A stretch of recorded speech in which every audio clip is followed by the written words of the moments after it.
Hello friends, good morning. ఎలా ఉన్నారు? బాగున్నారా? నేను చాలా బాగున్నానండి.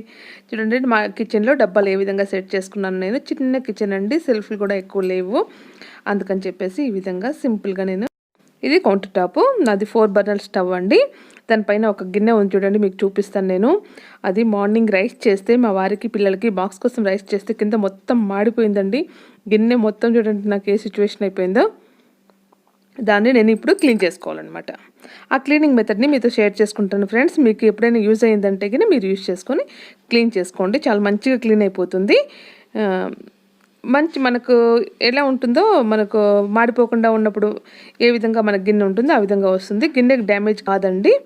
అది నేను సర్ఫ్తో చేస్తానన్నమాట. సర్ఫ్తో క్లీన్ చేస్తాను.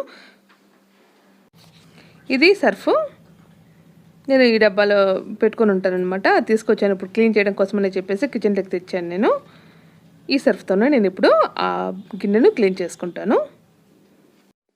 చూడండి, ఫస్ట్ గిన్నెలో వాటర్ తీసుకుంటానండి. మనకి ఎంతవరకు అయితే మాడిపోయిందో గిన్నె అంతవరకు వాటర్ తీసుకోవాలన్నమాట. ఆ మాడిపోయింది మునిగేంత వరకు వాటర్ పోయాలి అందులో. తర్వాత నేను సర్ఫ్ యాడ్ చేస్తాను, ఒక స్పూను సర్ఫ్ యాడ్ చేసుకొని బాయిల్ చేస్తానండి. ఆ బాయిల్ చేసినప్పుడు ఆ మాడిపోయిందంతా మనకు చాలా వరకు ఊడి వచ్చేస్తుంది స్పూన్తో కలిపామంటే. సర్ఫ్ యాడ్ చేసేసి నేను బాయిల్ చేస్తున్నానండి. దాన్ని పక్కన బాయిల్ అవుతుంది.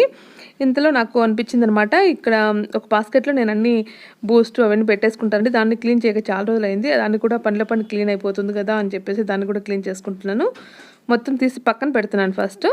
దాన్ని ఆ బాస్కెట్ని కూడా నేను క్లీన్ చేయాలండి. అందుకోసం అని చెప్పేసి నేను మొత్తం పక్కన పెట్టేస్తున్నాను. అందులో ఉంటాయి నాకు అన్ని సాస్ ఐటమ్స్, డైలీ మిల్క్లో యాడ్ చేసుకునే ఇక్కడ పొంగు వస్తుంది. ఇది సర్ఫేసింగ్ కదా, వేడవుతుంది. ఇది బాయిల్ అవుతుందండి. బాయిల్ అయ్యేటప్పుడు మనం ఏం చేయాలంటే ఒక స్పూన్ తీసుకొని కలపాలి బాగా. అట్లా కొంచెం గీకినట్టు అంటే మొత్తము పైకి వచ్చేస్తుందండి. అంతా బ్లాకిష్గా అవుతుంది. ఎంత బ్లాకిష్గా అయిపోయింది చూడండి, అదంతా క్లీన్ అయిపోతుంది. ఆ విధంగా క్లీన్ చేసుకుంటున్నాను. పక్కనే కూడా అవన్నీ తీసి పక్కన పెట్టాను కదా, క్లీన్ చేద్దామని ఆ బాస్కెట్ని కూడా సోప్ పెట్టేసి వాష్ చేస్తున్నాను. అంత జిడ్డుగా ఉంది. దాంట్లో ఆయిల్ క్యాన్స్ కూడా ఉంటాయండి నాయి. ఆయిల్ క్యాన్స్ కూడా పక్కన పెట్టాను, వాటిని కూడా వాష్ చేయాలి. ఇది బాయిల్ అయ్యేటప్పుడే ఒక హాఫ్ లెమన్ జ్యూస్ని యాడ్ చేస్తున్నానండి.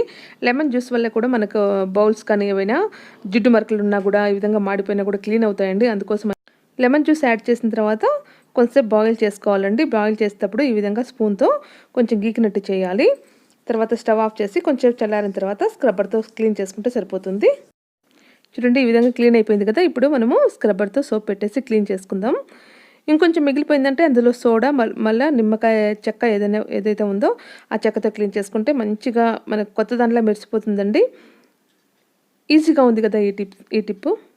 ఫ్రెండ్స్, మీకు యూజ్ అయితే మీరు కూడా ఈ విధంగా క్లీన్ చేసుకోండి మీ బౌల్స్ని. ఫ్రెండ్స్, ఇలాంటి చిన్న చిన్న టిప్స్ మంచి యూజ్.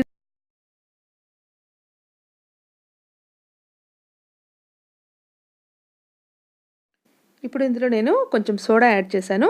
నిమ్మకాయ చెక్క ఉంది కదా, ఆ నిమ్మకాయ చెక్కతో క్లీన్ చేసుకుంటున్నానండి. మంచి కొత్త దాంట్లో మెరిసిపోవడం కోసం అనమాట. ఇది ఈ విధంగా క్లీన్ చేసుకుంటున్నాను. క్లీన్ చేసుకొని వాటర్తో కడిగేసుకుంటే సరిపోతుంది.